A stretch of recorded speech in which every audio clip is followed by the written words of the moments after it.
怎么不等3位掌门到齐了，再来审我？不必。我来只是问你，你接近玄机到底有何目的？目的，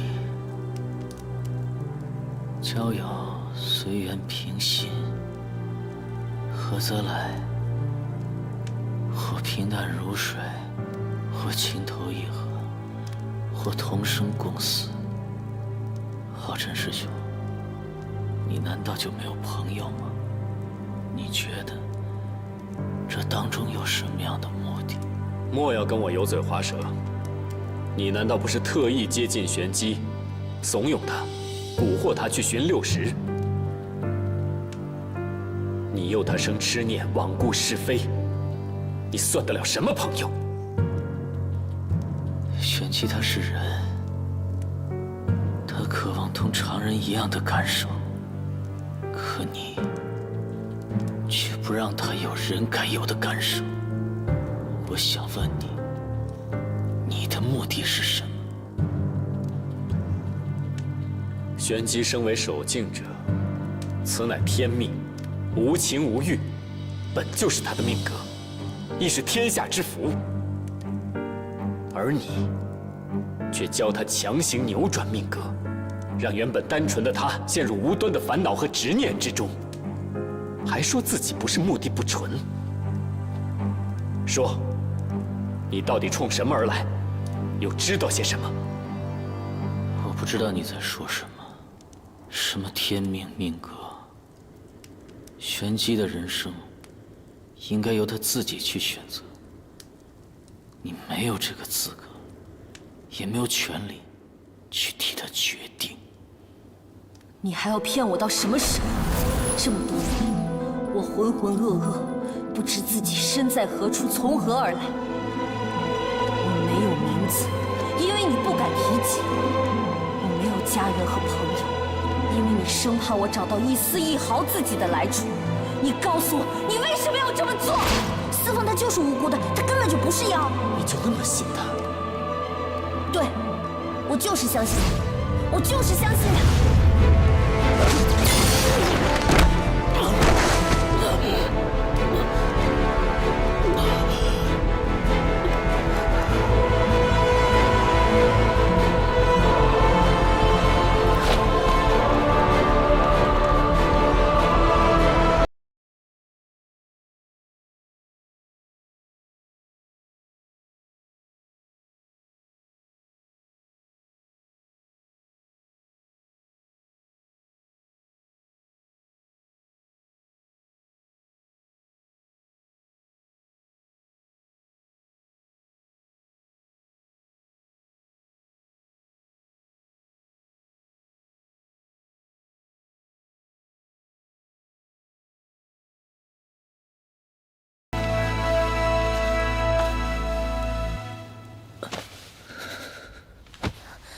爹，你干什么？我已经说过了，在这个节骨眼上，放雨司凤出来，那是绝无可能。爹，女儿求求你，司凤只是想救自己的灵寿而已。如果你没有真凭实据，我无话可说。可你们现在光靠猜测来定论，这样冤枉一个好人，太武断了。你先起来。非常之事，要行非常之举，事关各门各派的生死存亡。在这件事情上，四派已经达成一致，多说无用。天下人的生死存亡跟一个人的相比，孰轻孰重？这个道理，难道你们还不明白吗？我不明白。告知各派天虚堂存在的匿名信就是司凤写的，定海铁锁、灵石、魔煞星的事情，司凤也早就告诉我。大家明明都知道危机所在，却不肯相信，遮遮掩掩，发生那么多事情，最后迁怒在一个无辜的人身上。难道你们这样关着司凤，之前的错误就能改变吗？你不明白的事多了。他若把魔煞星放出来，生灵涂炭，天下将死多少人？你什么都不懂，还在这跟我争辩。玄机，你真是太让爹爹失望了。我也失望。修仙门派号称自己修人行义，却要为了那些不确定的事情，牺牲掉与这根本无关的司凤。人已尽时，仙道何存？师父，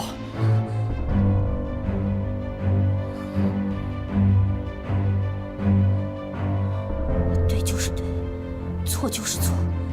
你们这样对司凤，不公平！你，师父，点金古宗长老抓回了叛逃的东方夫人，已带往地牢。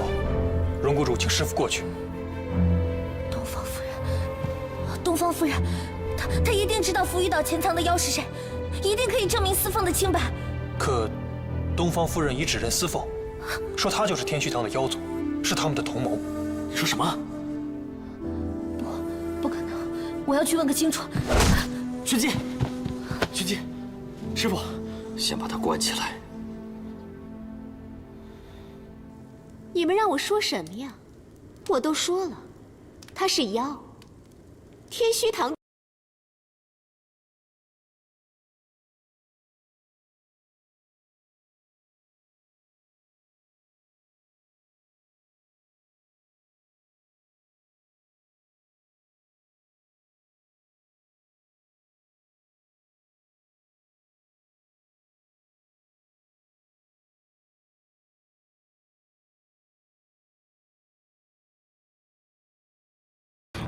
一定会拿一个假的灵石来交换。果不其然，你们一个个都是假道义罢了。青柔，你何时变得如此模样？我本就如此，你最好离我远点。你跟他们都一样，一样恶心。你敢说你没有杀过我门派的人吗？你装什么神气？我告诉你，若不是为了求生，我怎会跟你走啊？想想，我用蛊虫对付你，真是不值得。对付你这种傀儡，又有何意义？唉，多亏了他，上岛跟我演了一出好戏，才叫你这个伪君子打消了对我的怀疑。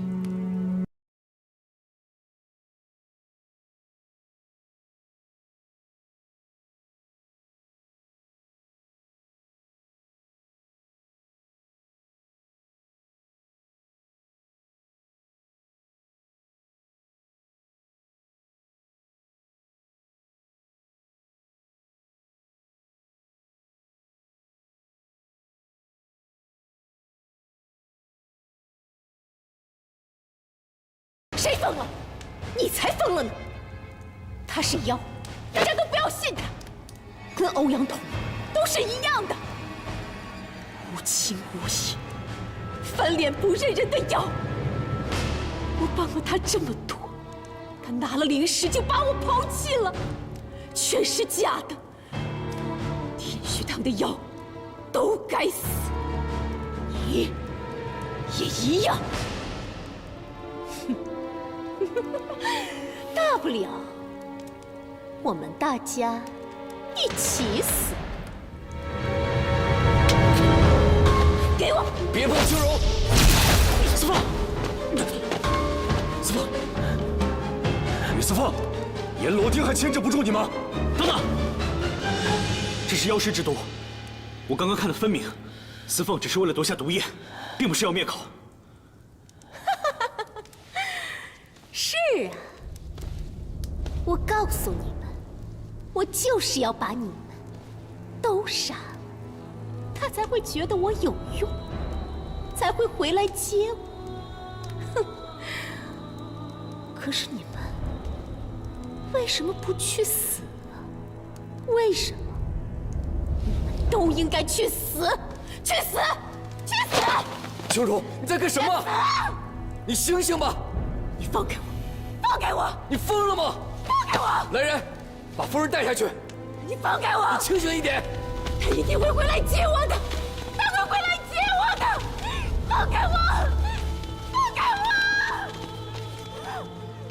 师父，他的确是疯了，他他说的关于司凤的话不能信的。荣公主，你先解了司凤身上的阎罗钉吧。又怎知，不是他们一早计划好的苦肉计呢？没错，若此举是为了摆脱雨司凤的嫌疑，那他的身份就更加可疑。说不定他现在还握着天虚堂更多的秘密。既然这么多疑问，那不如就带下去再审审。你说呢，东方道主？压下去，重新审。等一下，为什么还要再审？刚才司凤救大家不是事实吗？为什么还要凭着猜测来定他的罪，来审问他？这都只是猜测而已啊！李岩，难道你想学玄机一样胡闹吗？师父，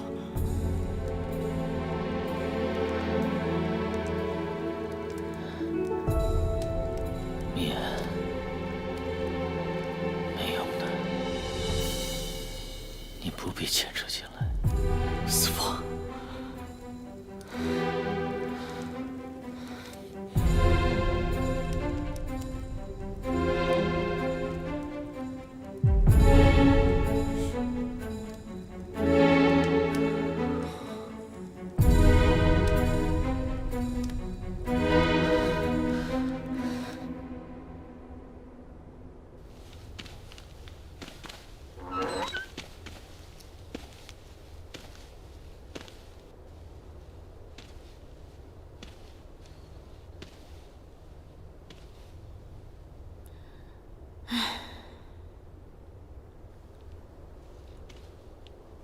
抬起头来。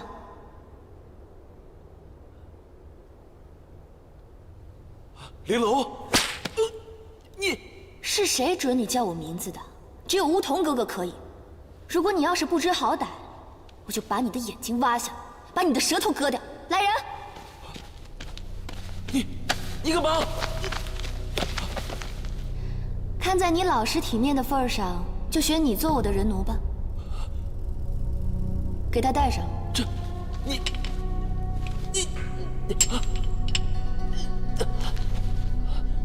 你要是乖乖好好陪我玩，我会赏你的。走。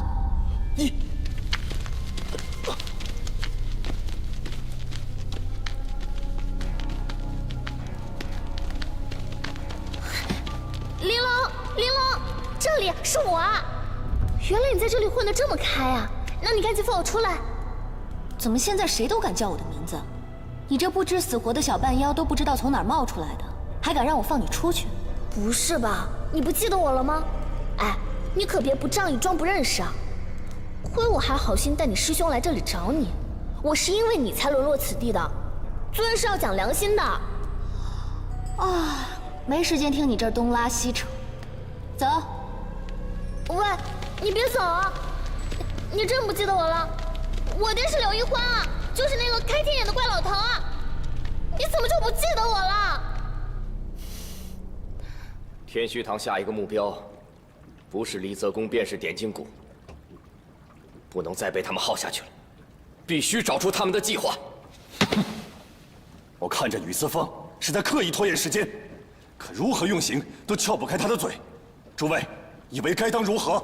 这雨司凤确实是块硬骨头，离泽宫13届酷刑一一挨过，何其能忍？只怕这荣谷主的阎罗钉，我倒是有件趁手的神器。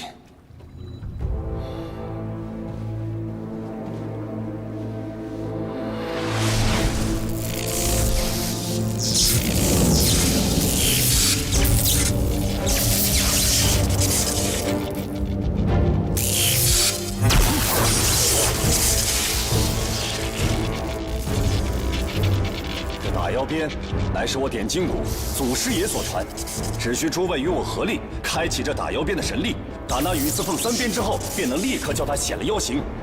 到时看他如何嘴硬。只是这打妖鞭需要纯阳之功催动，神力即开。我们在座之中，怕是修炼至至纯至阳最高境界的阳绝功，才最适合催动这打妖鞭呢。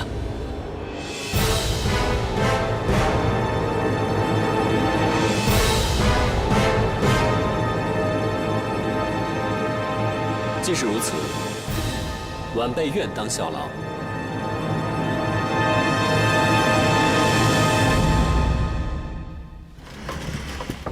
玄机，六师兄，司凤怎么样了？你带我去见他。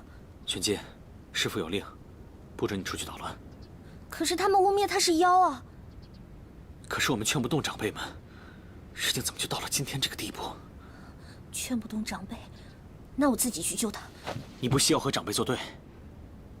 六师兄，我真的顾不了那么多了。我看见司凤被抓，我这心里就有个地方越来越痛。你知道吗？小时候有一次，我不小心打碎了娘最爱的花瓶，那是我最难过的回忆。可现在我觉得，那个花瓶又碎了一次。我想让司凤回来，我想看她平平安安的回来，所以不管现在拦在我面前的是谁，我都要去救她。大事不好了！若月，你们都在，太好了！荣国主明日就要当众用打药鞭查验司凤真身，他得受得了3鞭，才能证明自己是人非妖。怎么还用上打药鞭了？打药鞭是什么？打药鞭是点击谷的神器，威力非凡。但凡是妖物，只要打上几鞭，就会妖力溃散，现出原形。那要是人呢？是人的话，也是非死即残。天虚堂把5大派害得太惨了，诸位长老都恨妖入骨，宁可错杀，也不愿轻放。六师兄，事到如今，我管不了那么多了，我一定要去救司凤。今日之事与你无关。等等，我和你一起去。好，走。主人，你把我交出去吧，否则他们会一直折磨主人的。你快把我放出来吧！你我血气未结，仍是主仆，我不会让我的灵兽去送死的。小银花既是灵兽，职责就是保护主人，如今却因为我让主人受苦，做这样的灵兽还不如死了。主人，你快让我出去吧！不必再说了，我决定的事情从不改变。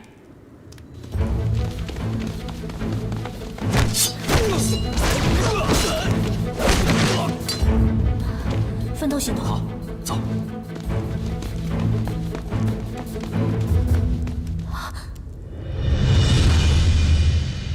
司凤，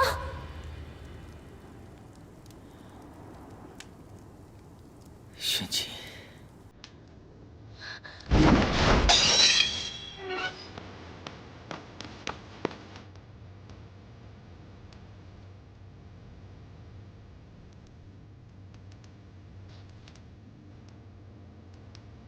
玄机，司凤，他们把你伤成这样了，我现在就带你离开。不要过来！你干什么，司凤？玄机，这里太危险了，你不应该来这里。他们冤枉你，把你关在这里，还让你受了这么多伤，我一定要救你出去！你放我过去啊，司凤！我只是皮肉伤，不打紧。倒是你，擅闯地牢救人，没有这样的危险，你爹爹如何向其他长辈交代？我不管他们要如何交代，他们竟污蔑你是妖，还请了打妖鞭，我一定要救你出去！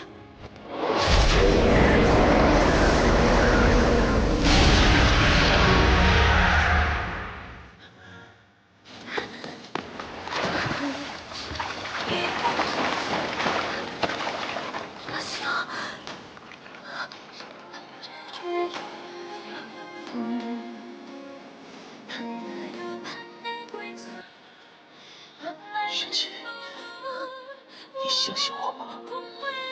你是司凤啊，我当然相信你了，司凤。我知道你不是妖，你跟天虚堂也没有半点关系。我绝非天虚堂的妖族。我早就知道了，小银花去天虚堂也是有别的原因的，对不对？其实，我让小银花去天虚堂，是为了寻找万劫八荒镜。我想知道镜子的下落，我要让你恢复流失。这是我们俩之间的约定，我必须去完成。我要是告诉了他们，他们就会知道你的秘密。你那股控制不住的力量，他们会把你再次当成怪人，所以我不能说。那你就让他们把我当成怪人好了，把我当成怪人，总比司凤丢了性命好。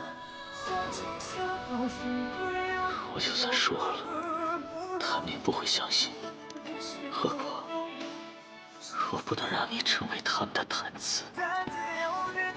是。你总是在替我做打算，却都不肯告诉我，这么做不值得的。我做事情没有值不值得，只有情不情愿。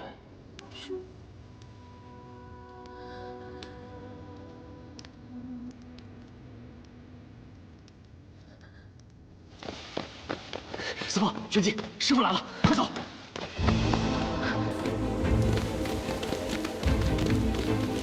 剑王早被修复了。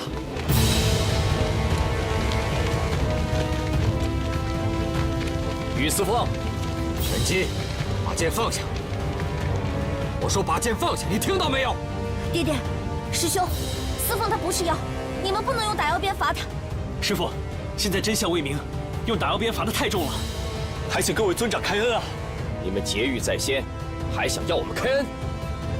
于司凤，你嫌疑未清就想跑，这算畏罪潜逃吗？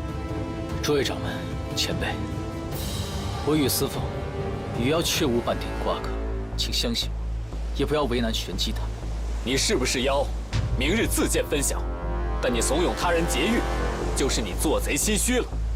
是因为你们要用打妖鞭伤他，是我求着大家来救司凤，跟他没有关系的。我再说一遍，把剑放下！玄机，听你爹的话，把剑放下。师兄，恕玄机绝不能从命。玄机，好啊，你真是越来越有出息了。拿着剑不放，难道是要对爹爹还有师兄出手吗？爹爹，师兄，玄机受你们的养育之恩，授业之恩，万万不敢不记。但是让我眼睁睁看着你们冤枉司凤，我做不到。你要如何？玄机，你若是你们非要冤枉司凤的话，女儿这条命给你们就是了。你竟然为了他，要用自己的性命来威胁爹爹！玄机，他怎值得你如此冲动？司凤说过，做事没有值不值得，只有情不情愿。今日之事，是玄机心甘情愿，所以希望你们不要再逼我了。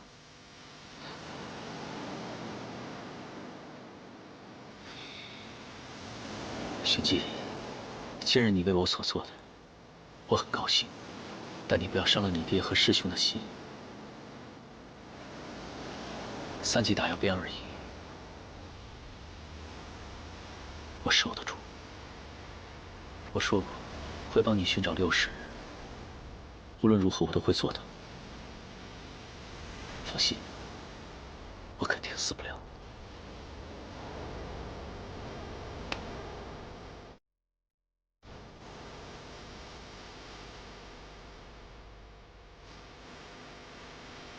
司凤。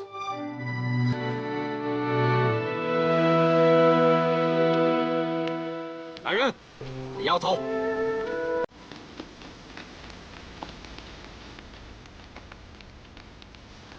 轩辕派吃妖族邪药，福玉岛有妖族内应，黎泽公有妖族徒儿，少阳派为救妖族起了大狱，咱们正派可真够热闹。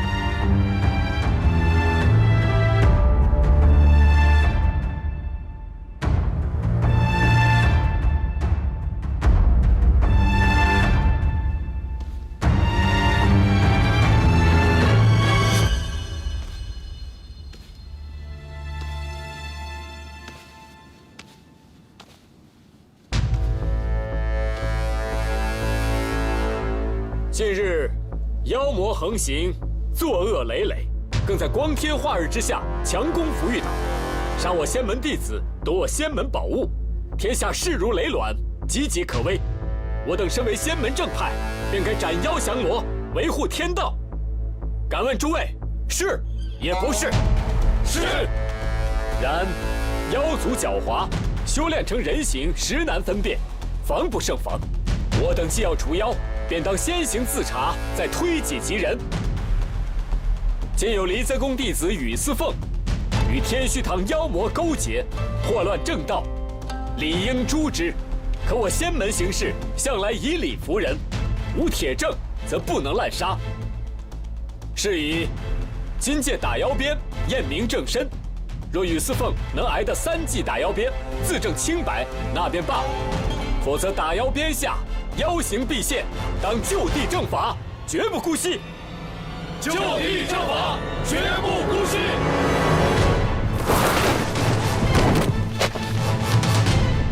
请打妖鞭。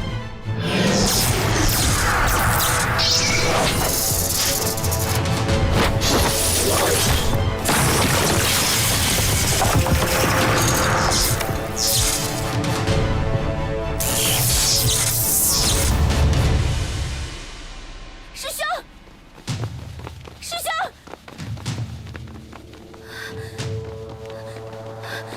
师兄，司凤他不是妖，你们不能冤枉他，求求你把他放了吧。他派妖兽在天虚堂杀我仙门弟子，此事人证确凿。今日只为验明宇思凤真身，其他事情不必赘言。司凤派小银花去天虚堂是为了我，他要帮我拿到万劫八荒镜，帮我恢复60，所以他跟天虚堂没有半点关系。有没有勾结，你说了不算。3记打妖鞭之后，自见分晓。师兄，玄机，不要胡闹！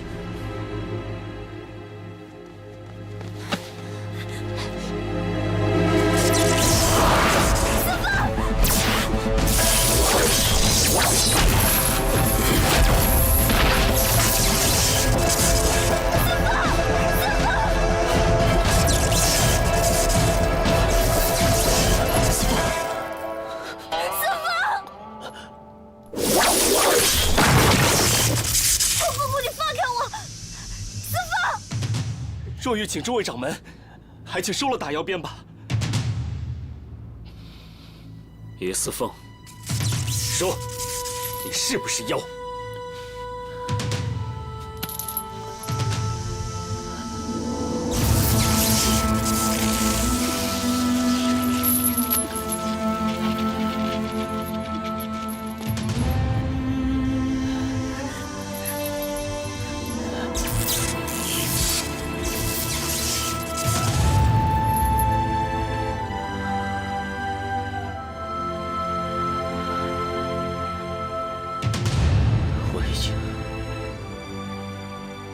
说过很多遍了，这只不过是你们预设好的答案。我说再多也没有用，还有2遍，来吧。好。不要，司凤，司凤，不要！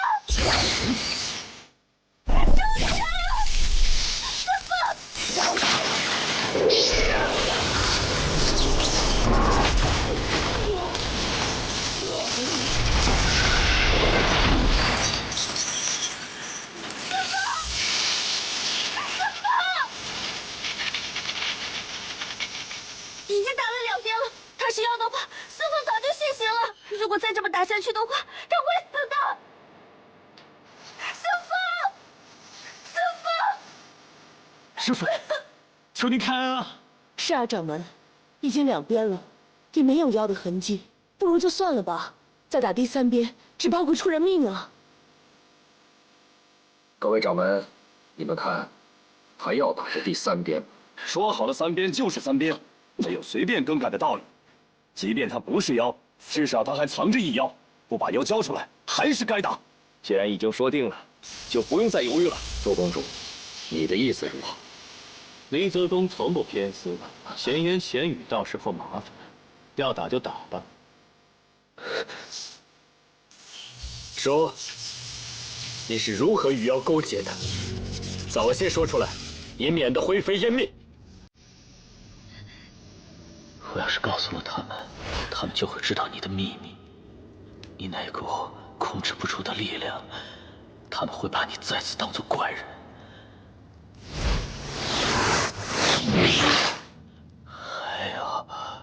还有一边，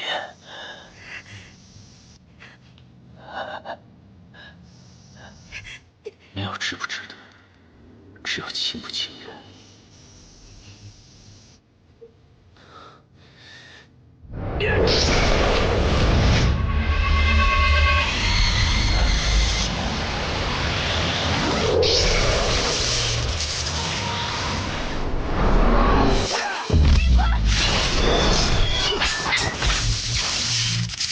你看这艺术。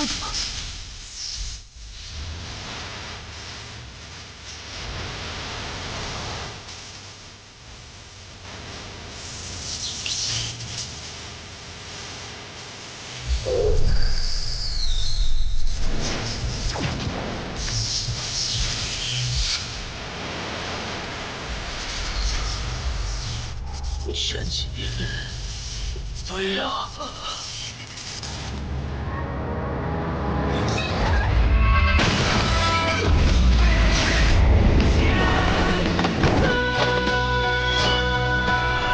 我不允许你们伤害司凤！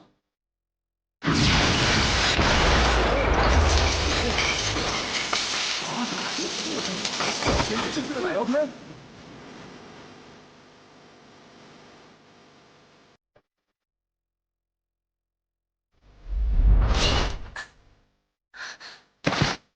玄机，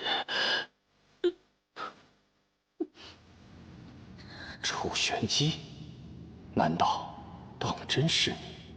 打妖鞭，我的打妖鞭！楚掌门，你这姑娘必有古怪。荣谷主，这件事情，楚某会给你一个交代。玄机，你不要命了，还不快下来！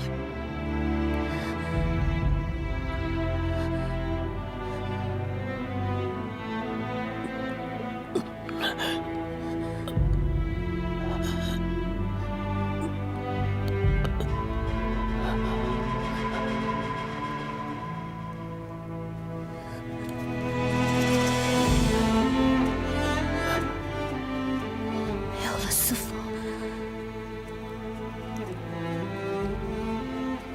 我的命要与不要也没什么所谓。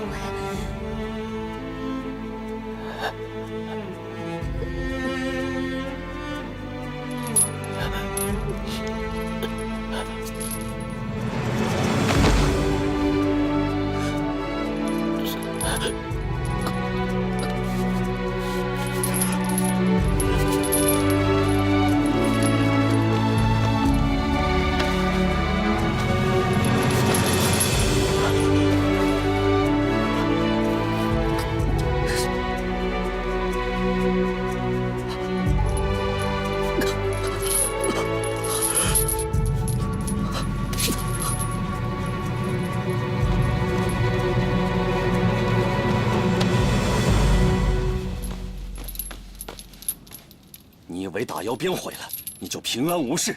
我告诉你，休想！我要用阎罗钉继续拷问你，一日不说，我就折磨你一日；一年不说，我就折磨你一年。师父，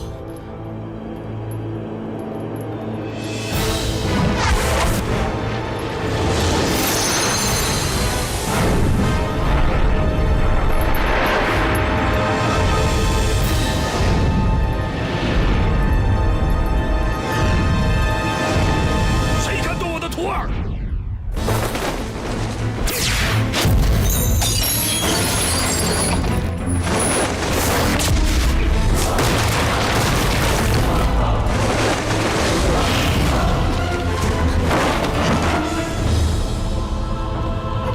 荣谷主，对付我徒儿，你真下本钱了。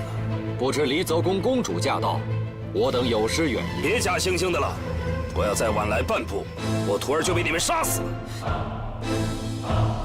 若玉在，带司凤先回去。是。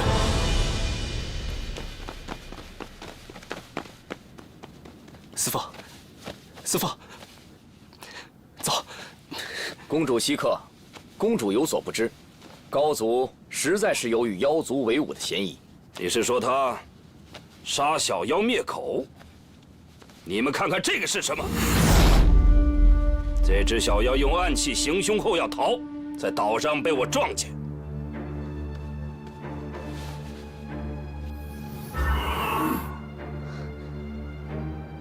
此妖手上确是之前灭口的毒印。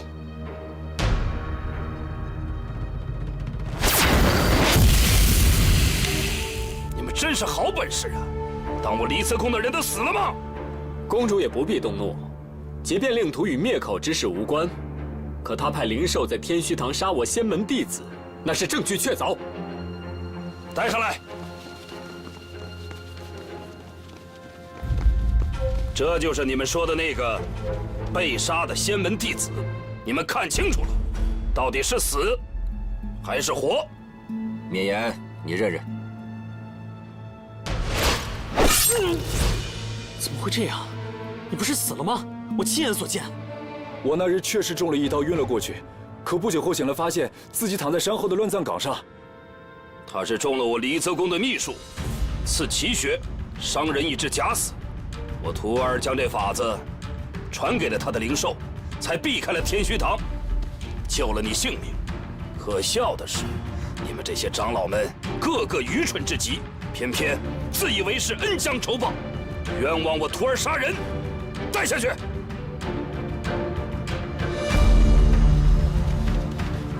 荣谷主，你的阎罗钉很厉害呀。公主，犯不上针对我一个人，怀疑司凤的又不只是我，既误会说开了，又没有真杀你的徒弟，怎么还要我赔命不成？公主，因我等相信了不实的证词，才冤枉了司凤。楚某，这里向你赔罪了。楚掌门赔的罪，我懒得收。我只想问一句：是谁一口咬定我徒儿是妖的？站出来！怎么，没人敢承认？你们当我离泽宫好欺负吗？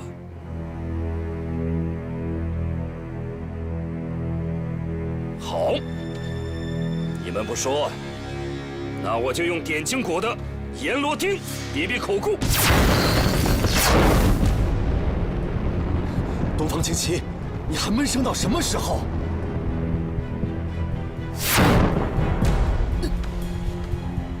东方岛主，原来你知道，到底是谁冤枉了我的徒儿？东方兄，既然此事是因夫人而起，还需仔细问个明白。戴夫人，是。原来是东方夫人，很好。我想再听一次夫人的证词，请问夫人，到底谁是妖啊？谁是妖？你是妖，他是妖，我也是妖，大家都是妖。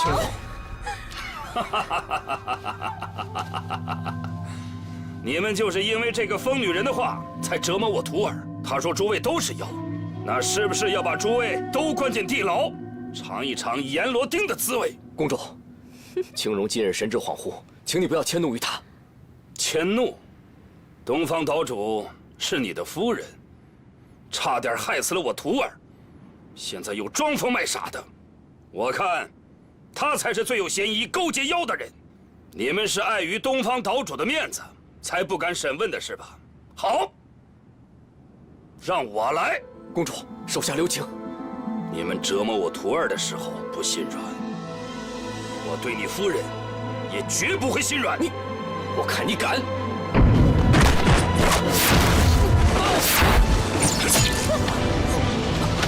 青荣，青荣，东方兄，我要看看扎在我徒儿身上的阎罗钉，扎在夫人的身上，究竟能够问出点什么来？说，也许他们药藏在哪儿？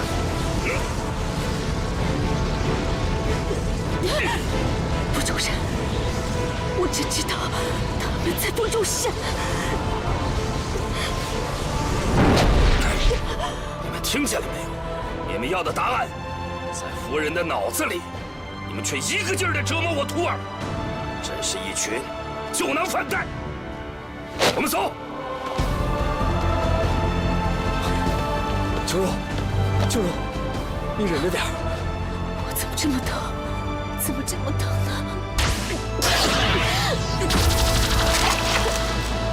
你看，这是一枚钉子，已经拿出来了，很快就不疼了。可是我真的好疼。我求求你，求求你帮我找到他，问问他为什么要骗我。我那么爱他，秋荣，为什么？秋荣，你这是何苦呢？你为什么要做傻事呢？我是傻，可是你不也好傻？我们两个都一样傻。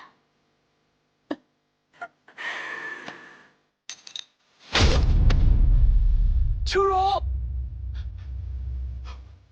秋荣，秋荣，秋荣，秋荣。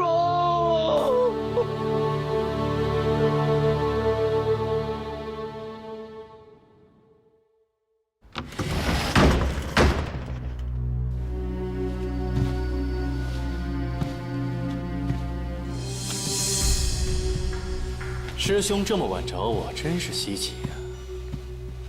是要请我喝茶叙旧吗？你是在跟我装傻吗？四凤的身份，你比谁都清楚，你却任由他们去折磨四凤。你是存心跟我过意不去是吗？哦，师兄原来说的是雨四凤啊。这可就冤枉我了。那几大派都已经怀疑到我们离泽公头上了。大难当前，我要是再骗他，那离泽公不是太奇怪了吗？再说了，打腰鞭而已，再怎么打，也打不出腰来，不是？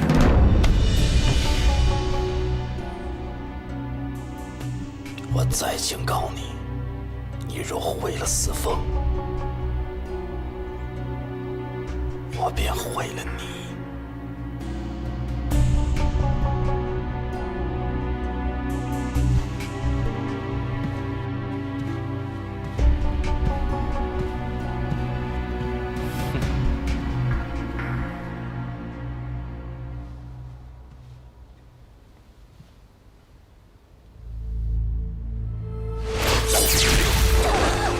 水晶，我不允许你们伤害四凤。楚玄机呀，楚玄机，你到底是不是那个人？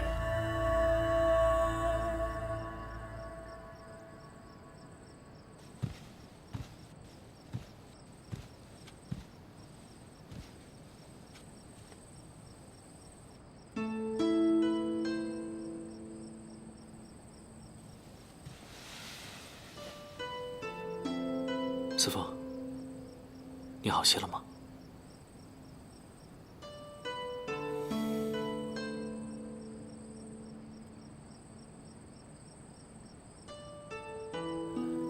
小伤而已，倒是你的表情看起来比我还要辛苦些。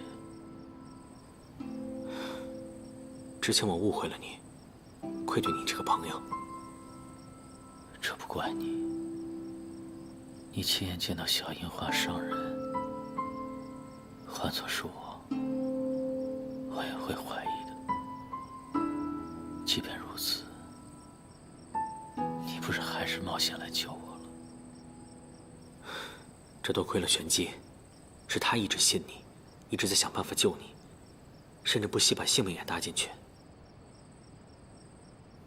司凤，我从小和玄机一同长大，有些事看得比你更清楚一些。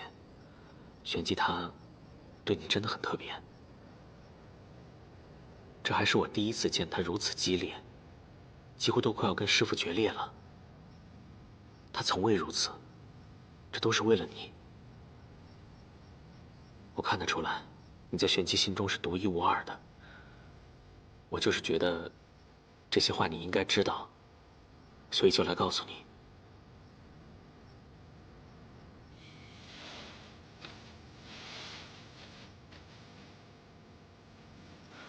你好好养伤，我就不打扰你了。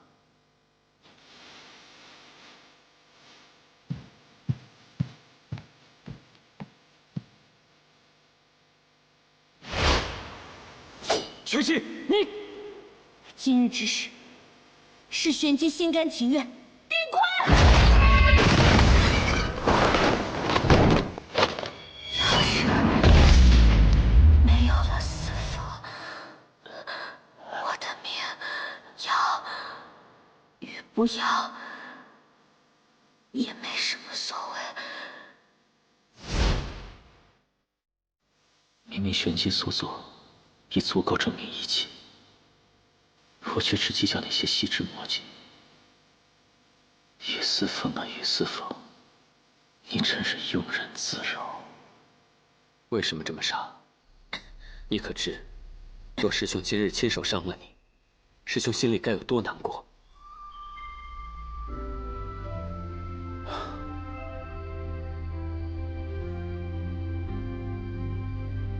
这珠子里灵力十足，你把它带在身上，助你养伤护体吧。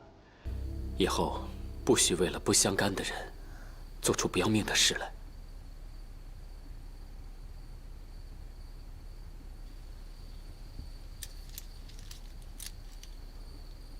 好了，早点休息。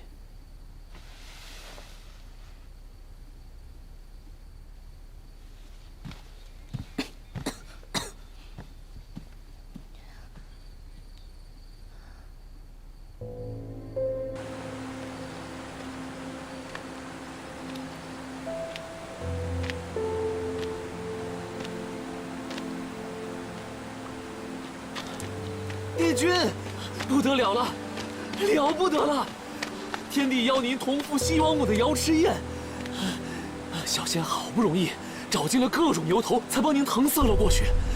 帝君呐，您还是快舍了这副凡人肉身，咱们回天界吧。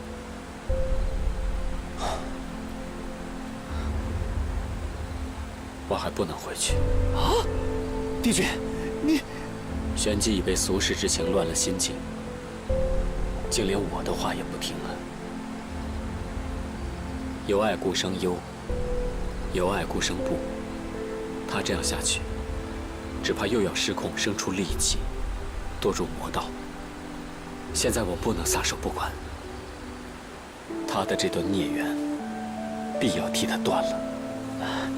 帝君，战神心性执拗，认准的事儿是变不得的，尤其是对情，这您是最清楚的。若真用强，他指不定又会闹出什么事儿来。哎，您忘了900年前发生的事儿？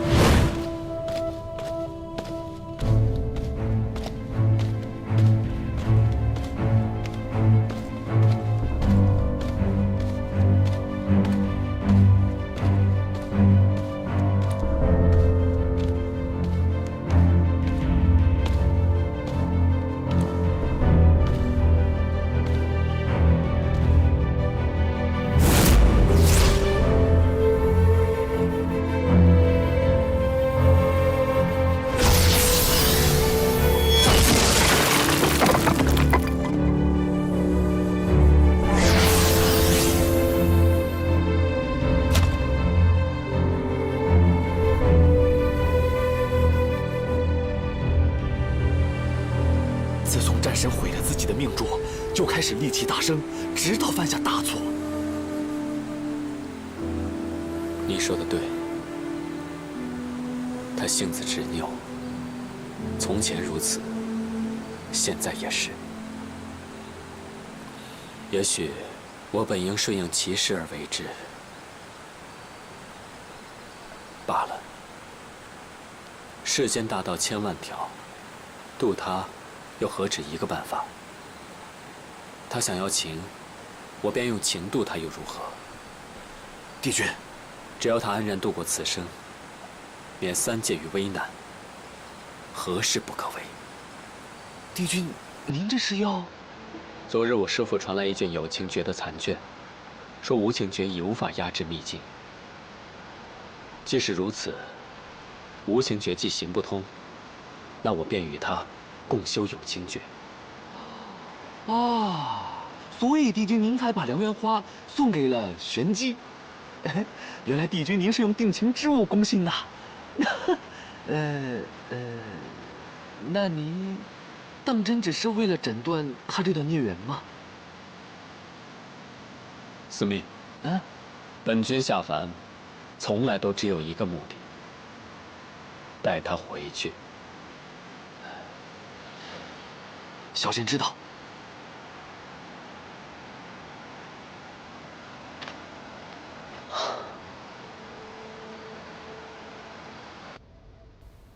师父前些时日发现了此残卷，参透了无情诀转有情诀之奥妙，希望我和玄机师妹能回旭阳峰转修大道有情诀，以更高功法维护秘境。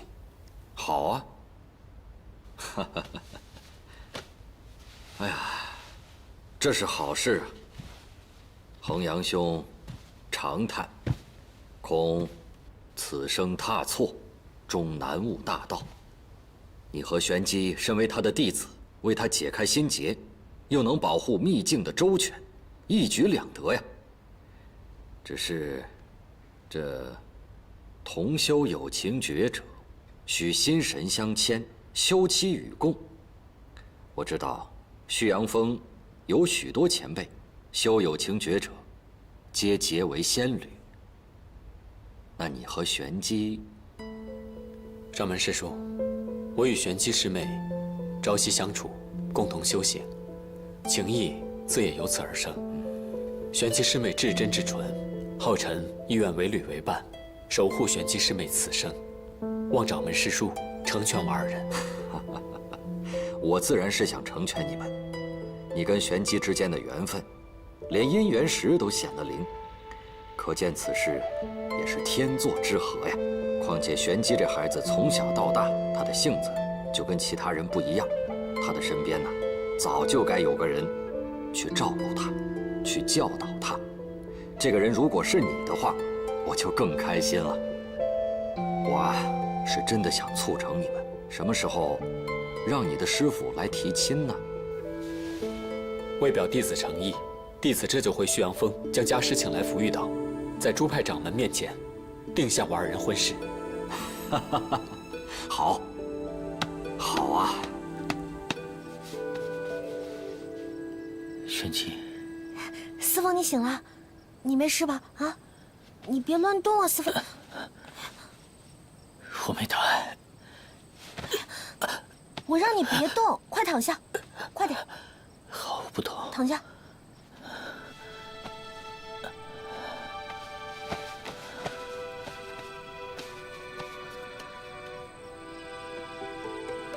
我真的没事，倒是你，连大药鞭都敢拦，让我想放都放不开。疯丫头。对了，听说我是一只破碎的花瓶啊。啊？不是你说的吗？我如今的感受，就好像那花瓶又被摔了一次。我想看到司凤笑着对我说：“他没事。”我倒是不知道，我全身上下哪一天像花瓶。哎呀，你别说了，我这个六师兄怎么这样啊？我就是情急之下说的话，他怎么都学给你听了？哦，随便这么一说。没有，你当然比花瓶珍贵。我当时就是做一个比喻，虽然那个比喻不太好，但我想说，丝凤当然也很珍贵，丝凤要比花瓶还有，哎，丝凤，我太笨了，我都不会说话，也不会做比喻。你那么聪明，你教我说话好不好？看来我是得教你一些，要不然我这条小命就要断送在你手里了。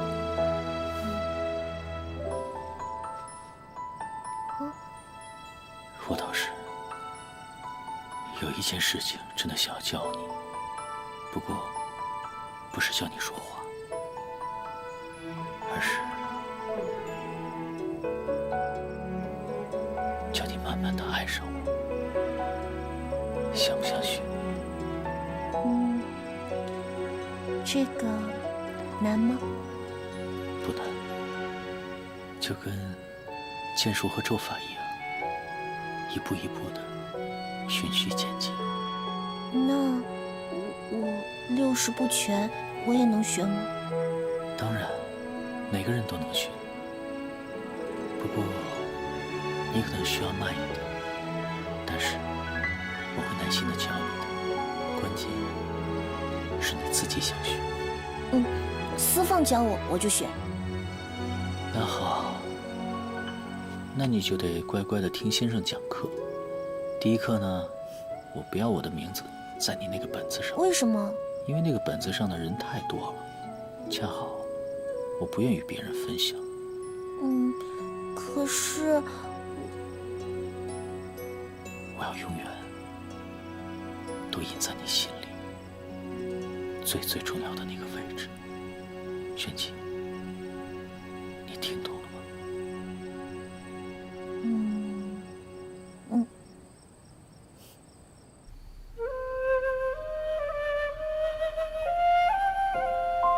玲珑，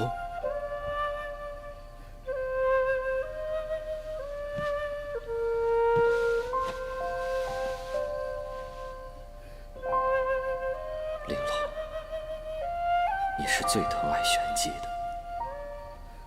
如今浩辰愿意一生爱护玄机，你要是知道这件事情，也会很开心吧？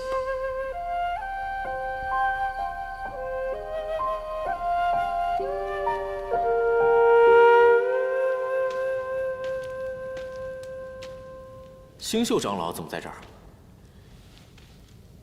我来传堂主之命。堂主之命，您说便是。堂主现在急需要确认一条线索，要你尽快找到一个天眼之人。哼，人间哪有开天眼之人？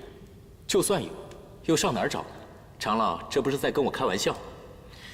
此人叫柳一欢，具体在什么地方找，那是你自己的问题。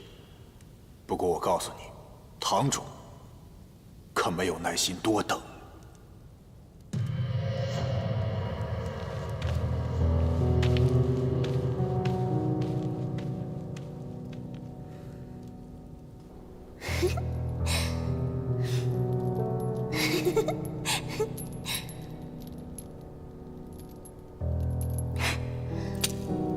你，哎，帮我捡回来。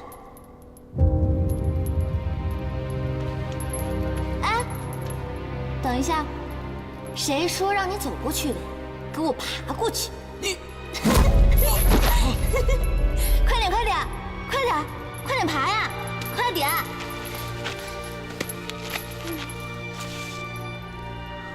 快点过来，来！真乖。玲珑，叫你喊我的名字。你真的不记得以前的事情了吗？我们以前就认识啊！以前，又跟我提以前。来人，把他带回去，给我好好受罚。我不要受罚！我不仅要让你受罚，还要让梧桐哥哥亲自惩罚。我们走，走。玲珑，我不要受罚，我不要。哎呀，你看看你现在的样子，十足的一个可怜虫。我的确可怜，不过你现在连自己是谁都不知道，还不是和我一样，是一个可怜虫吗？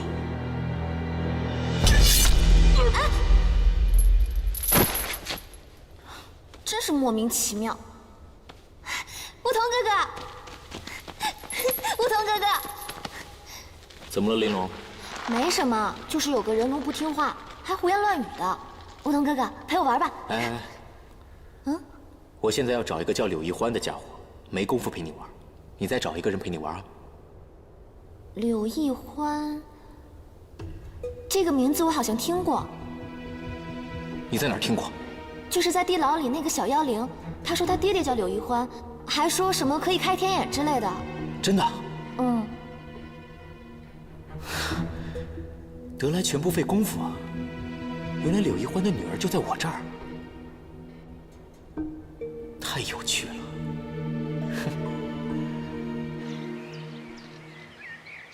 师傅，你传回的消息我已经看到了。轩辕落难，2枚灵石被夺，天虚堂竟已猖獗至此。更糟的是，那些妖族已经知道少阳秘境封印的是魔煞星的元神了。双星交汇越近，少阳秘境结界便会越来越弱。妖族绝不会放过这千载难逢的好机会。我要即刻开启旭阳峰守境大阵，绝不能让妖族觊觎琉璃盏半分。师父，启动旭阳峰守境大阵，必然需要旭阳峰至高功法不可，且此大阵将不断消耗师父您的修为，直到您油尽灯枯。哼，维护秘境，为师舍却此身又有何妨？可守境除妖乃是长久之事，若师父您舍身成人，身负至高功法的后继者又有几人呢？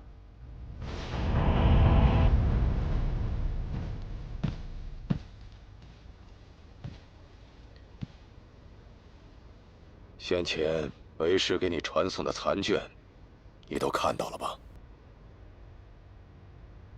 为师在藏书阁发现，无情诀和有情诀，居然是同一种功法，这是因为修炼者的理解不同，才会被一分为二。但如果潜心修炼，自可从无情诀转修到有情诀。只可惜，为师明白的太晚了，已无法再找到心意相通之人，与我共修大道有情诀。为师之所以将那残卷传送给你，是因为你还不算完。为师的门下只有你和玄机2个内门弟子，如若你2人可以共同修炼大道有情诀，即便为师先去，旭阳峰的守境大阵也算是后继有人了。师父的意思，弟子明白了。浩辰愿承师父之志。想当初，你极力向为师推荐玄机，让我收他为徒。今日看来，这或许正是你2人缘法所在。更何况，以为师所见，你2人在旭阳峰朝夕相伴4载，你2人定能修成大道有情诀。师父所言有理。既是如此，还请师父出面，向掌门求亲，定下我2人婚事，并在4大派面前为我和玄机师妹做个见证，也好明示我少阳派守护秘境之决心。好，为师便与你同去福玉岛。是。子凤，我们这是要赏月吗？月要赏，课也要上。还没上完啊？那你以为我的课有那么好学吗？那我还要学些什么呀？现在要学的是，如果别人对你示好时，你该怎么去应付？别人对我好，我当然也应该对别人好了。既然教你爱上我，那就得区分别人的好和我的好，不同对待。比如，若有其他的男子夸你漂亮，要与你同游，你该怎么办？答应他。不对，要打跑他。一个男子夸你漂亮，肯定对你心生爱慕。既然你已经选择了喜欢我，怎么可能与别人同游呢？自然得打跑他。还有啊，若是有其他的男子邀你同吃美食，赠你礼物，你该怎么办呢？有吃的，答应他呀。错，还是要打跑他。萍水相逢，无缘无故送你东西，肯定图谋不轨。这样的男子更该打。更该打。那么，最重要的问题来了：若有男子寒冷，想抱你取暖，你会怎么做？那我总得抱着他吧，不然他被冻死了呀。楚玄机，你还是要打跑他。还要打啊？取暖方式有多种啊，干嘛非抱你不可？还有啊，记住了，这里啊得划重点，重点，重点。除了我之外，其他男子不能抱你，你更不能去抱其他的男子，知道了吗？司凤，这一条重点好像很严厉哈。当然了，重点的问题当然得严厉一些了。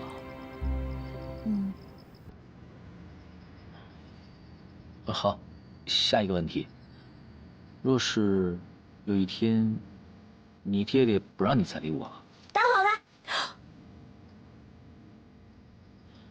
不行。没错，不是每一个问题都只有一个答案的。玄机，你爹爹呢，行事光明磊落。他有一天给你下了这样的命令，肯定有他的原因。但是，你可以为他化开心结，又或者可以私下与我见面。玄机，我肯定不会负你。秦一花，你躲在这里干嘛？那个，主人拼死保护我，我来谢主人的。喂，我主人还伤着呢，你别打扰他。秦一花，玄机为了救我们付出了很多，你应该对他说声谢谢。我才不要呢。你成了人形之后，就应该懂得人的规矩。我不求你知恩图报，可帮过你的人一定要说声谢谢。啊，其实没关系的，我谢谢你。说完了，很难吗？让你壮大度。嫣然，没听清，我也不会再说一遍了。我要早知道你是小樱花的话，我们就多了4年的时间来认识做朋友，其实也挺好的。这个是我给你买的你爱吃的米果子。我猜。嫣然，玄机是海碧，收下。收下吧。